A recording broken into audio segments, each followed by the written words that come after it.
Bueno, aquí ya estamos. Entonces, eh, vamos a arrancar un poco aquí con multimedia, haciendo como un pequeño recorderis en lo que estábamos desde el corte anterior, para poder llegar y tener mucho más claras las ideas de lo que queremos hacer y de lo que vamos a desarrollar. En el primer corte estuvimos trabajando nosotros algunas cosas que hablaban mucho acerca de lo que era la planeación, de cierta manera lo que se entiende como el diseño conceptual de una aplicación móvil que, por así decirlo, vamos a desarrollar. Una de las ideas de la aplicación móvil, como para que no fuera algo tan ladrilludo y fuera algo como un poco más dinámico y entretenido, es que yo les daba unos parámetros para hacer el desarrollo de la aplicación.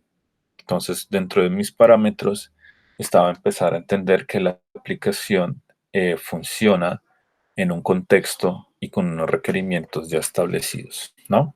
Entonces hablamos de aquí al futuro, 30 años, un futuro posapocalíptico donde la humanidad ha llegado a su punto más trágico y complejo, donde vemos ya la destrucción de gran parte de la humanidad, etcétera, etcétera. Como decía la compañera, que se nos adelantó un poco como el asunto de la idea del proyecto. Y pues esos 30 años se nos volvió como un mes nada más, ¿no? Y entonces ahora estamos todos como en este factor de aislamiento, etcétera, etcétera. Pero bueno, la dinámica de la aplicación en sí era pensar mucho más de qué pasaría en un futuro post-apocalíptico donde no tendríamos las ventajas de con las comodidades y todo esto que tenemos en la actualidad, ¿no? Y entonces, ¿cuáles serían los requerimientos o las necesidades que tendríamos nosotros como personas, como seres humanos, digamos, en un futuro posapocalíptico cercano, cada vez más cercano?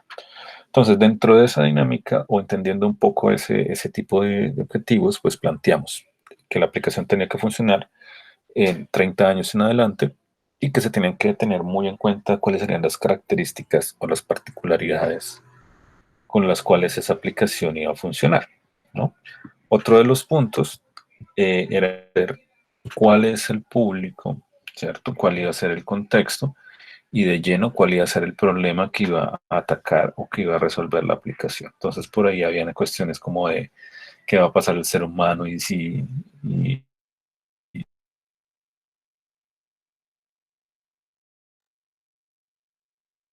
articularse frente a esa idea posapocalíptica, ¿no? Uno de los puntos que me gustaría como comentarles en este caso es que no es una cuestión como una camisa de fuerza, que lo que ustedes ya hayan planteado se tenga que mantener así tal cual, tan rígido y estricto todavía. Ustedes pueden llegar y darse cuenta, digamos que esta dinámica de este mes que ha pasado en aislamiento para muchos nos ha llevado, por lo menos en mi caso, me ha llevado a generar muchas lo que uno entiende o lo que uno podría ver como lo que se vuelve vital o de vital importancia, ¿no? Entonces, como que me dice, ve, dentro de mi aplicación yo como que hablaba de tal cuestión, que es más importante esto, es más importante aquello, etcétera, etcétera. Bueno, digamos que en ese punto es donde hablamos, donde ya está clara cuál es la idea o la intención del proyecto, la idea de la aplicación en sí, ¿no? Se tiene un público, se tiene un contexto sumamente claro, sumamente definidos. Como les decía, es sumamente importante poder llegar y establecer un público muy bien definido. ¿Ya? Entonces, por ejemplo, algunos por ahí decían, no, es que es entre tales y tales edades, en tal parte, tal asunto, demográficamente hablando, una gran cantidad de características que me permiten a mí llegar y establecer cómo yo empiezo a funcionar con eso, ¿no? Ahora, uno de los puntos ahora es hacer la planeación de cómo funciona la aplicación en sí. Digamos que antes de que nosotros pasáramos por esta etapa de aislamiento preventivo y todo lo demás, ustedes estaban haciendo una pequeña dinámica que no sé cómo les habrá ido con el análisis de Instagram. ¿Recuerdan? Antes de que pasara todo esto, les dije, bueno, ustedes van a tomar Instagram, van a empezar a hacerle un análisis, pantalla tras pantalla tras pantalla tras pantalla, etcétera, etcétera. haciendo el análisis de todo eso. Eso, claro, es que Instagram uno lo ve como súper sencillo y es que es una vaina supermente compleja. Claro, tiene de todo y con las actualizaciones y con la cuestión empieza a tener más cosas y más cosas y más cosas. Uno de los puntos interesantes o que abre un poco denso con las aplicaciones es que actualización tras actualización empieza a cargarse de más cosas, ¿no? Entonces, si ustedes recuerdan Instagram hace un año o hace 2 años o hace 4 años o hace 5 años, era mucho más sencillo.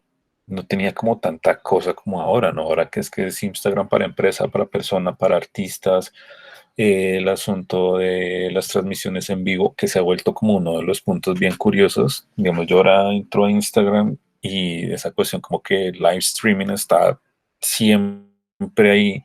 Digamos, siempre hay alguien que está transmitiendo en vivo algo, porque se ha vuelto como un factor súper importante o como que una de las cosas que la gente ahora como que hace mucho es estar haciendo transmisiones en vivo, entonces está ahí siempre presente. Pero tiene muchas cosas, ¿no?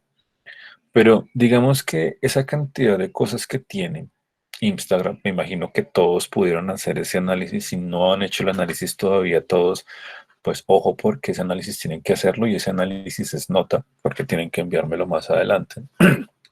Cuando nosotros hacemos ese análisis es para tener muy en cuenta de cómo funciona la arquitectura de la información.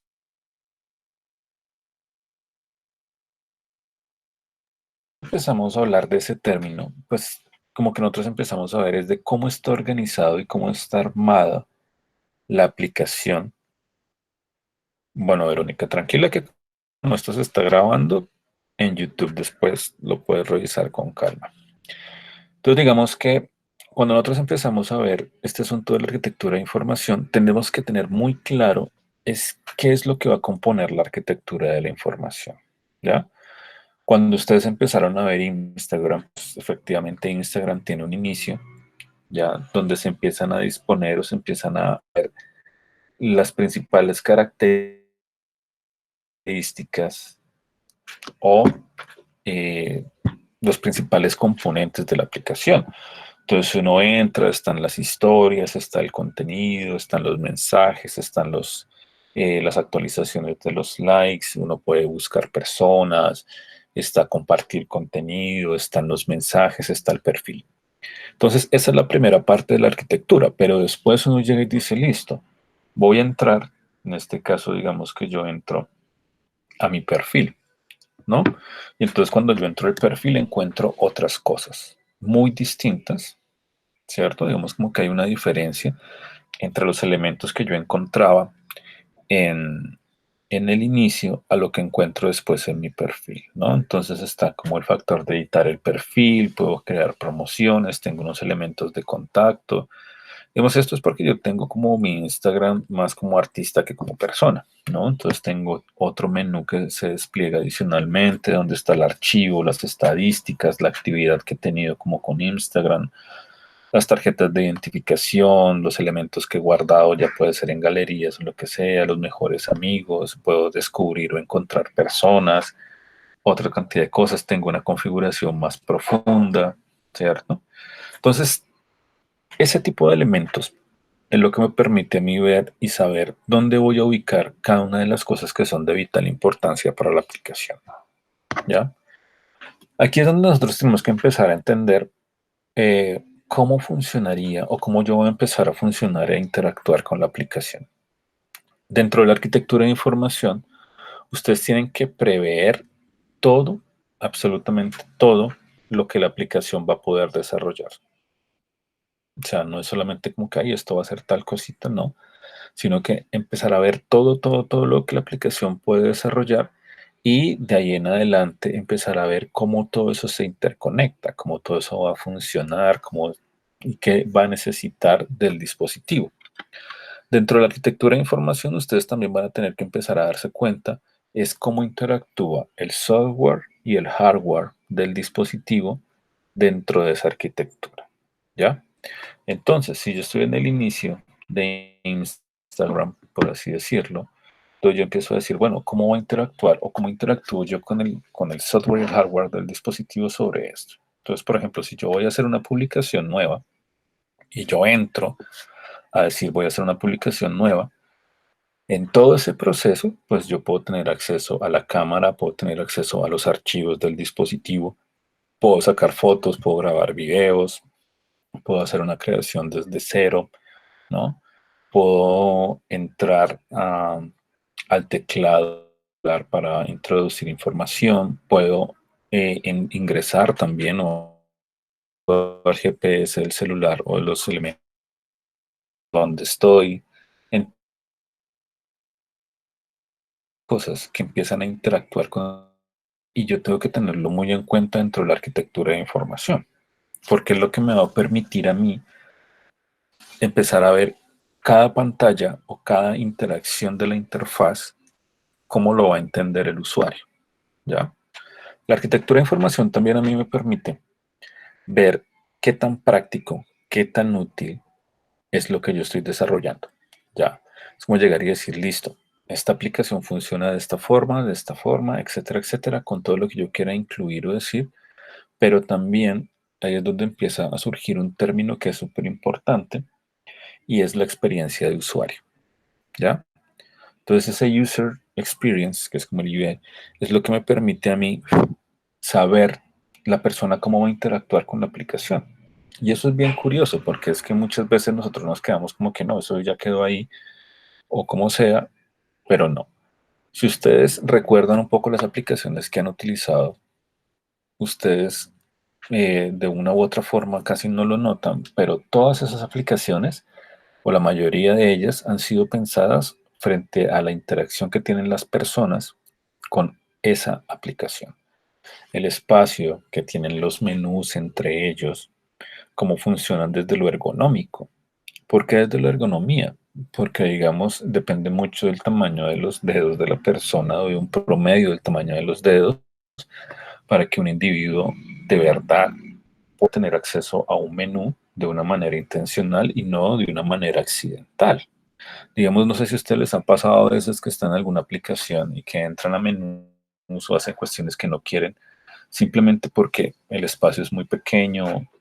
Digamos, suele pasar mucho cuando uno está escribiendo en el teclado y está escribiendo de una manera rápida, porque claro, digamos, esos teclados del celular suelen ser muy pequeños, o digamos porque tienen mucha información, entonces uno es como que está escribiendo rápido y no le alcanzó a dar a la letra que era o le dio a otra, bueno, como sea.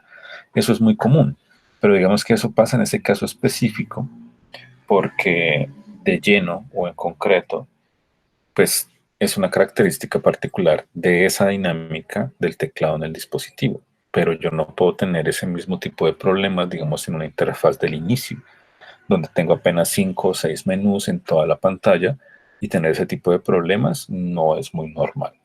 Digamos que en Instagram últimamente yo estaba teniendo algunos problemas con el inicio y para dentro de las publicaciones, las personas que se linkean, digamos, por ejemplo, digamos, estoy viendo algo en GoodType y en GoodType empieza a decir esto lo hizo tal diseñador y comparten su Instagram ahí mismo.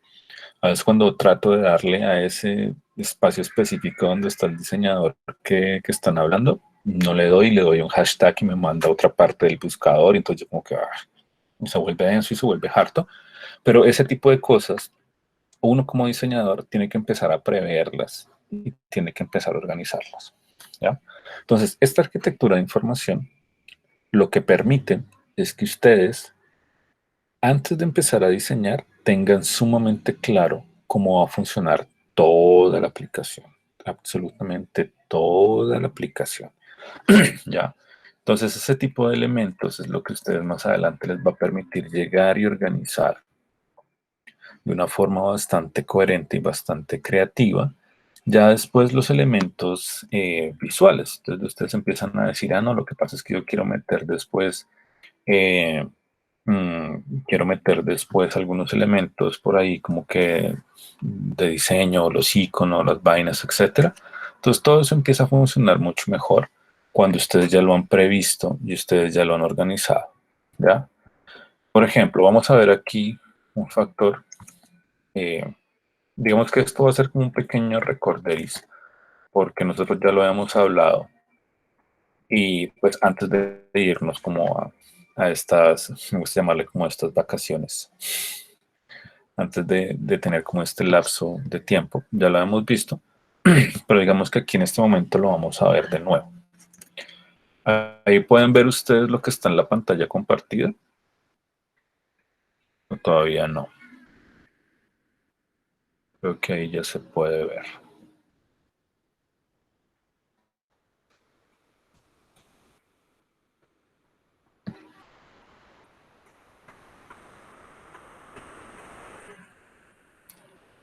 Listo, perfecto. Entonces digamos que este elemento del diseño de apps, pues nos hablaba mucho de qué es lo que tenemos que tener en cuenta, ¿no? Les hablaba acerca de lo que vendrían siendo los teléfonos con funciones, les hablaba un poco de cuáles eran esas características que ellos tienen y de cómo estos teléfonos, primero los teléfonos con funciones, pues como que empezaban a tener algunas características que mejoraban la productividad de los usuarios, ¿no? Entonces la alarma, el calendario, la calculadora y algunos juegos como para desestresarse como la culebrita. Aquí obviamente que estamos hablando de los primeros teléfonos móviles en sí, porque antes lo que se tenía eran teléfonos de línea fija que no tenían, o sea, este tipo de características, ¿no? Hablábamos que lo que nosotros hacemos o lo que nosotros tenemos en cuenta, lo que viene siendo como las aplicaciones o las apps, funcionan para los dispositivos, pero tienen una similitud de lo que es el software o los programas en lo que vienen siendo los computadores o los portátiles. Me caí en cuenta que ahí me falta una letra L. Ahora, nosotros después empezamos a entender de dónde surgían los teléfonos inteligentes, ¿ya? Entonces, ese término inteligente o pseudo inteligente, pues nos permite llegar y ver de que son teléfonos que, por así decirlo, aprenden o van aprendiendo de la forma de cómo están siendo utilizados, ¿ya? Entonces, es como llegar y decir que esos teléfonos inteligentes, este tipo de elementos que nosotros podemos entender, pues lo que están haciendo es generando unas dinámicas de uso que le dan a la persona, al usuario en sí, pues otras formas de interactuar con él, ¿no? Entonces, las alarmas, los calendarios, los recordatorios y en sí todas las aplicaciones que este tipo de cosas pueden tener, le hacen la vida mucho más sencilla a las personas. Aquí podríamos entrar en un debate bien curioso e interesante ese asunto y todo, pero pues no es la idea de ver cómo, pues, incluso cómo estamos ahora cada persona en su mundo, en su vaina, en su dispositivo, pero pues sería un tema para después. Todo este tipo de aplicaciones, todo este tipo de software, pues nosotros lo conseguimos en diferentes plataformas como eh, el App Store y el Google Play y dependiendo del dispositivo hay otras partes donde yo puedo conseguir las aplicaciones, hay repositorios de aplicaciones cuando yo no quiero entrar como directamente a Google Play, entonces la puedo buscar en línea y cargársela al celular. No es una cuestión muy recomendable si uno no sabe de aplicaciones. Digamos, cuando uno descarga una APK por ahí de X juego o X aplicación que es de pago o que tiene algunas restricciones y se le instala hackear el celular. Como les digo, no es muy recomendable, pero si uno sabe lo que está haciendo, es súper práctico y todo este rollo. Y digamos que empezamos a ver aquí cuáles eran como una de las diferencias que había dentro de las aplicaciones y de la web o la web móvil, ¿no? Entonces, algunas de las características primordiales de las aplicaciones es que hay que descargarla y hay que instalarla a través de una tienda o a través de una APK que yo puedo descargar o buscar en línea, como sea. En la mayoría de los casos pueden funcionar sin conexión. Yo puedo tener la aplicación cargada en el celular, entrar, hacer ciertas cosas sin conectividad. Las aplicaciones en sí tienen un acceso casi que total, dependiendo del tipo de aplicación, al software o al hardware del dispositivo, ¿no? Entonces ahí es donde les digo, hay aplicaciones que pueden acceder a la cámara, al GPS, pueden acceder a estos elementos de ubicación, el podómetro, toda esta cantidad de elementos de hardware y software que tiene el dispositivo para funcionar mucho mejor. Y en sí, uno de los puntos importantes es que las aplicaciones dependen mucho de la experiencia del usuario. ¿A qué voy con eso? Digamos, si la experiencia del usuario es pésima con la aplicación, desde la interfaz y desde la interacción con la interfaz, pues sencillamente el usuario no va a tener ningún problema en borrarla y desinstalarla casi que al instante, ¿no? Estos elementos frente a las aplicaciones son como bastante interesantes porque le permiten a la persona ver, me funciona, no me funciona, si funciona bien y si no, pues chao, casi que con la inmediatez, de la misma forma que la descargó, digamos, como que se demora más en descargarla que en probarla y decir si me sirve o no me sirve. Veíamos que las páginas web, los web móvil, pues entonces tienen un acceso inmediato a través de navegadores que en sí son aplicaciones que ya están dentro del dispositivo. Se hace una visualización en las pantallas de tipo responsive, digamos que se adaptan. Yo les mostraba un ejemplo, por ejemplo, con la web de Matacho, que es, es una web responsive, ¿ya? Y lo que hace es adaptarse al tamaño y a las características del dispositivo en el cual se está viendo, ¿no? Eso me permite también pensar de que se adapta a los dispositivos que yo tengo o en los cuales lo estoy utilizando. Entonces aquí veíamos como un ejemplo de lo que es el responsive, ¿no? Entonces esta es la página de Microsoft, donde si la veo a través de una tablet, pues tiene estas dimensiones, pero si la veo a través de el celular, tiene otras dimensiones como tal. Aquí veíamos nosotros uno de los puntos importantes de que cuando nosotros estamos haciendo el desarrollo, estamos como en esta parte conceptual de las aplicaciones como tal, nosotros pensamos primero en celular, luego en tablets y luego en la web. Si ustedes se dan cuenta, hay aplicaciones, por ejemplo, como Facebook, que yo la puedo ver en el celular, pero también la puedo ver en Internet. Instagram la puedo ver yo en mi celular, la puedo ver en una tablet, la puedo ver en Internet. ¿Cuáles son las características? Que primero se pensaba en celular porque es, digamos, el dispositivo que va a tener menor espacio y de los demás elementos que permiten la interacción con el usuario. Por eso es que nosotros como que decimos, listo, vamos a diseñar la app, pero vamos a pensar primero en celulares, ¿no? Entonces, primero para diseñar, digamos que la característica de este ejercicio es que ustedes van a empezar a pensar en celulares primero. Y nosotros a tener muy claro de que tenemos que buscar la esencia de lo que queremos hacer. Este punto es súper importante dentro. Ese término de arquitectura para mí siempre ha sido como súper entretenido y súper práctico. Funcionaría la arquitectura de una casa, de lo que sea, ¿no? Si nosotros nos damos cuenta, pues entonces todo ese tipo de elementos dentro de la arquitectura, ya sea de una casa, de un edificio, los planos o lo que yo quiera, pues entonces eso tiene que ver mucho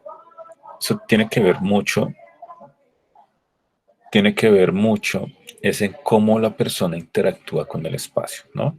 Dónde va a quedar dónde está la ventana, por dónde sale el sol, por dónde se oculta el sol, por dónde, bueno, una cantidad de características de la función pueda colocar las cosas donde deben estar, ¿no? No es ser como que después, América, me confundí, me quedó el baño al lado de la cocina y desde la arquitectura, fue un error de planeación. Entonces aquí es donde nosotros vemos que ese término de arquitectura pues nos lleva a pensar que las cosas tienen que planearse muy bien desde el inicio. Y en este asunto de la arquitectura de información es ver dónde yo tengo que ubicar todo lo necesario para mi aplicación. Después de que yo he tenido muy en cuenta de cómo funciona en móvil o cómo funciona en celular, pues ya después se rediseña o se reajusta la información para tablets o web. Digamos que a este punto de tablets o web nosotros no llegamos porque nos concentramos directamente en los dispositivos móviles como celulares. Esto es lo que yo quería que viéramos ahora en concreto. Recuerden que yo les hablaba que nosotros tenemos cómo funciona de cierta forma la creación de una aplicación. Entonces yo tengo a dos actores ahí súper importantes. Uno que es el desarrollador y otro que es el diseñador. En cada una de las etapas de la planeación de una aplicación móvil, ambos funcionan y ambos trabajan de la mano. En este caso, pues nosotros hacemos el papel de diseñadores y pues más o menos como de desarrolladores, aunque no es el asunto como de que vamos a desarrollar, nosotros vamos a hacer la programación de la aplicación, aunque podemos hacer simulaciones de la aplicación después sin necesidad de hacer un desarrollo o una programación. Obviamente podemos hacer simulaciones de pantallas, etcétera, etcétera. Pero a lo que voy es que tenemos 5 etapas primordiales del desarrollo de este ejercicio. Digamos que la primera parte es la de conceptualización, que digamos ya se ha desarrollado un poco, que es como que organizando la idea, qué es lo que hace, qué es lo que se quiere y demás. Después entramos a la fase de definición, donde ya empezamos a ver, listo, qué es lo que se puede hacer, qué es lo que no se puede hacer y cómo se va a hacer. Ahí entra muy, muy fuertemente lo que viene siendo la arquitectura de información o el desarrollo ya de toda esa planeación de la aplicación en sí. Luego, pues ya entramos a la fase de diseño, que es lo que nos atañe, ¿no? Empezar a diseñar cómo va a ser todo el manejo visual de la aplicación. Vamos a hacer una pequeña marca. Esto no es un taller, esto no es una asignatura de marca, entonces vamos a hacer como que una marca súper rápida para poder llegar a aplicar el diseño de la app. Para llegar después a la fase de desarrollo. Digamos que en esta fase de desarrollo como diseñadores es de poder poner ya en contexto todos los elementos visuales que he diseñado, poder llegar y ver cómo funciona, darle una continuidad y todo este tipo de cosas. Y por último está la publicación o promoción, que en parte también lo haríamos un poco nosotros, de llegar y decir, bueno, vamos a ver qué es lo que nosotros hacemos con eso. Cuando hablamos de la conceptualización, recuerden, ¿de dónde surgió la idea? Que ya la teníamos, parte de la investigación y la formalización llegar y organizar lo que vamos a desarrollar, ¿no? El público, el contexto, qué es lo que quiero, cómo lo quiero, etcétera. Después de llegar y poder entender cómo todos estos elementos, como el usuario, el contexto y las funciones que va a tener la aplicación deben estar sumamente claros. Cuando se habla del usuario y el contexto en esta definición, es para poder armar y poder organizar de una forma muy fluida lo que vienen siendo los criterios de diseño, ¿ya? Ahí también entra a jugar algo que es sumamente importante y es lo que ustedes hicieron en parte con el desarrollo del mood board. Digamos, tenían mejor desarrollo que otros, pero bueno, eso es parte de la dinámica. ¿Por qué? Porque digamos que el mood board o esa parte de entender de cómo las aplicaciones o cómo interactúan con su entorno y todo esto, pues me permite a mí llegar y saber, por ejemplo, si es un usuario de 25, 30 años, universitario, poder adquisitivo intermedio, etcétera, etcétera, poder saber qué productos les gustan, tipo de elementos consumen, digo, no solamente alimenticios y esto, sino que qué tipo de cosas consumen, qué series ven, qué música escuchan, qué programas, qué deportes, todo esto para poder aprovechar esas características visuales de esas marcas que ellos consumen para generar mis criterios de diseño para la aplicación. Entonces yo digo, no, mira, lo que pasa es que el color naranja es súper dominante en lo que ellos consumen, entonces el naranja va a estar en la aplicación, el negro, el amarillo, el azul, como sea, las tipografías palo seco, las tipografías serifadas, composiciones súper minimalistas o súper saturadas. Bueno, todo ese tipo de elementos se notan y se empiezan a determinar y se empiezan a reconocer desde la definición de estos elementos y el análisis del mood board. Después, puedo diseñar. Y aquí es donde vamos nosotros a ver cómo funciona también muy fuertemente lo que viene siendo la arquitectura de información. Entre la definición de los elementos, también como las funciones, como les decía, yo puedo tener y empezar a hablar de que voy a hacer uso de la cámara, el teclado, voy a grabar audio, voy a compartir ubicación, va a ser una aplicación social, lo que sea, eso es súper importante. Y todos estos elementos van de la mano con el diseño para poder organizar la arquitectura. Ahora, entre esa definición y esta parte de diseño, nosotros estamos en el punto uno, que es el desarrollo de los wireframes. Esos wireframes vienen siendo cómo se ven y cómo se planean las pantallas, ¿ya?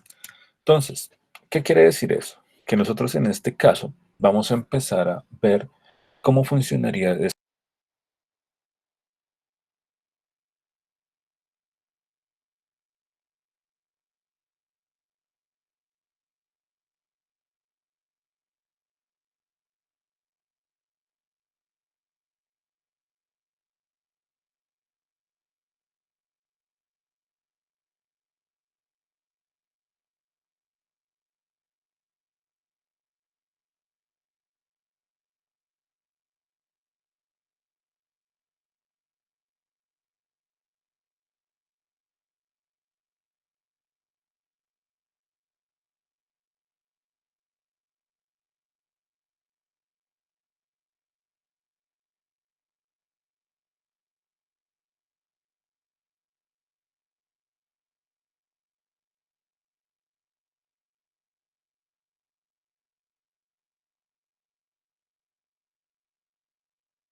Matacho.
¿Me escuchan, chicos, ahí?